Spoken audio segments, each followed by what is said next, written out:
This is SSPTV News, brought to you by Samsung Productions and the Hazleton Standard Speaker. More progress to help more patients. Welcome everyone, please get comfortable and get ready for your headlines from SSPTV and the Hazleton Standard Speaker. I'm Ken Kara and we're your trifecta of local information on the air, online, and on the Samsung Productions app.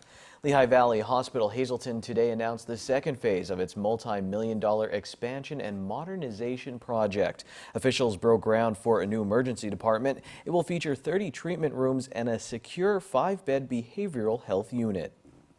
I want our community to know that we have heard them, and this is why we are gathered here today.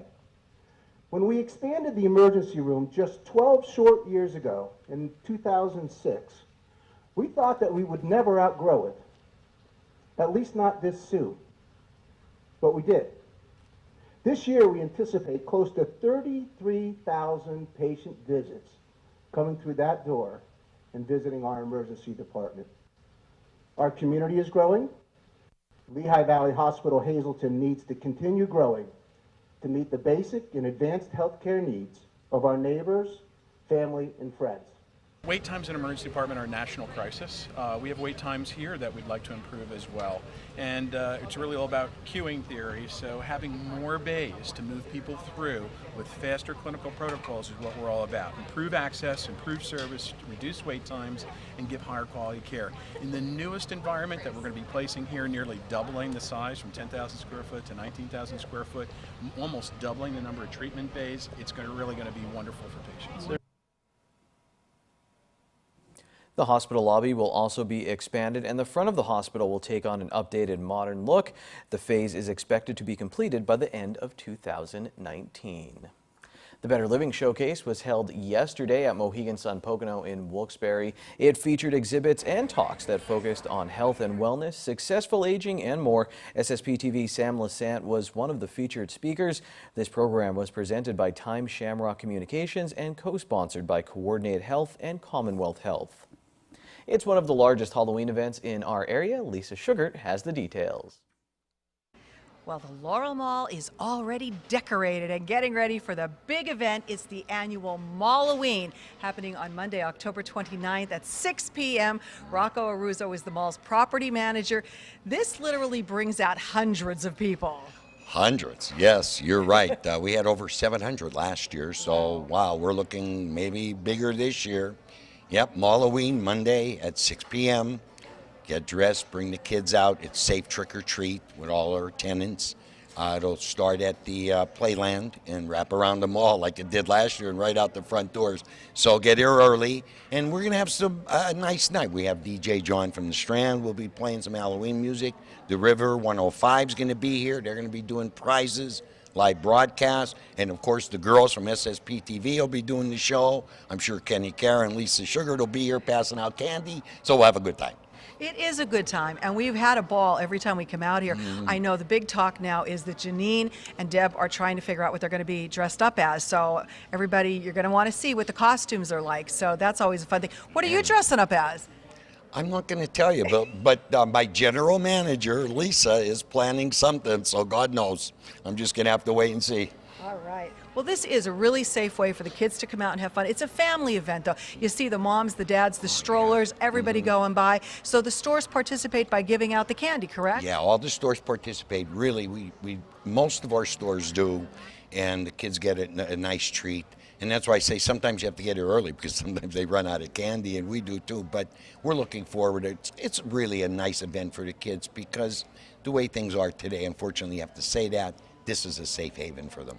Well, it is a really safe and fun event happening Monday, October 29th, starting at 6 p.m. Get here early. Don't forget, the girls will be here, 105 The River, and DJ John from the Strand, and Rocco Aruzo dressed as I don't know what. You'll have to come out and find out. We hope to see you here at Malloween.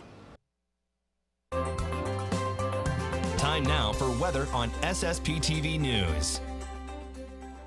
Lots of hoodies recently. Let's see how it's going to be weather-wise this week. Here's our forecast from the National Weather Service. Mostly cloudy. We do have a chance of maybe some showers this evening. We will have a low of 38 degrees. And then on our Tuesday, a high of 52 degrees. Tuesday night, we will have a chance of rain at night. Mostly cloudy, low of 36. Partly sunny with a high of 46 on Wednesday, down to 28 degrees at night. Thursday, mostly sunny with a high of 41. 27 degrees Thursday night, partly cloudy. Mostly sunny on Friday. We're only getting up to 45 degrees, and then Friday night, mostly cloudy, low of 30 degrees. A few scores to tell you about from over the weekend. Here's the SSPTV Standard Speaker scoreboard. The Hazleton area girls water polo team qualified for the state play-in game thanks to a win over Reading in the Central Conference playoffs. The boys lost to Exeter Township. We'll talk with some members of both teams next week on SSPTV News. Kira Antolik had a hat trick as the Lady Cougars beat Tunkhannock in girls soccer. Tamaqua beat Catasauqua. Sophia Boyle had a goal and 2 assists in the game. The Wilkes-Barre-Scranton Penguins beat Lehigh Valley Friday, but then took a loss on Saturday. The high school football Cole Scale rankings are tomorrow on the news. Coming up, a chat with Hazleton area high school soccer player and kicker for the football team, Will Garcia. Ron Marchetti has his short shot segment, also in sports, and we have lunch with some local state troopers at a local school. There's our in-depth weekly feature next. Watch SSPTV in Pottsville every night from 7 p.m. to 11 p.m. on Comcast Channel 190. SSPTV News would like to send our sincere condolences to the family and friends of these recently departed. Thomas P. Banyas of Columbia, Maryland. Burial will be October 27th at 11 a.m. at St. Mary's Byzantine Catholic Cemetery. Dolores Bevins of Berwick. A service will be held November 10th at Jeansville United Methodist Church. Christy May Bonner of Beaverbrook. Services will be private under the Joseph B. Conahan Funeral Home. Jacqueline A. Cortez of Drums. The Joseph B. Conahan Funeral Home will announce the arrangements. James Hoffman of Hazleton. The Boyle Funeral Home will announce the arrangements. Deborah Ann Martin of Drums. A service will be held Friday from 6 to 8 p.m. at the Joseph B. Conahan Funeral Home. Bernadine Bernie Moyer of Dipple Manor. Mass will be Wednesday at 10 a.m. at Church of St. Joseph. Friends may call Wednesday from 8:30 to 9:30 a.m. at the Frank J. Bonin Funeral Home. Cornelius J. Neal O'Donnell of Frederick, Maryland. Mass will be Wednesday at 11 a.m. at St. John the Evangelist Catholic Church in Frederick, Maryland.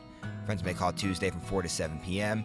at the Keeney and Bassford Funeral Home in Frederick, Maryland. Robert J. Sherry of Hazleton. Funeral will be Wednesday at 10 a.m. at the McHugh Wilczek Funeral Home. Friends may call Tuesday from 7 to 9 p.m. at the funeral home. And David J. Olshafer of Weston. Mass will be Wednesday at 10 a.m. at Sacred Heart Church. Friends may call Tuesday from 6 to 8 p.m. at the Joseph A. Moran Funeral Home.